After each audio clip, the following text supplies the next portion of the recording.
How to use Q&A in a webinar. During your webinar, your attendees may ask you questions using the Q&A feature. This is especially handy if you disable chat.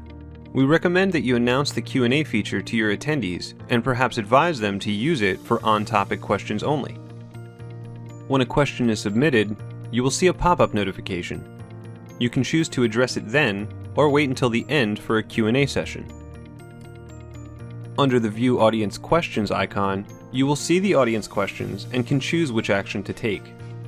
You can make adjustments to questions, like removing names or fixing typos or grammar, before posting it publicly and responding to the question verbally.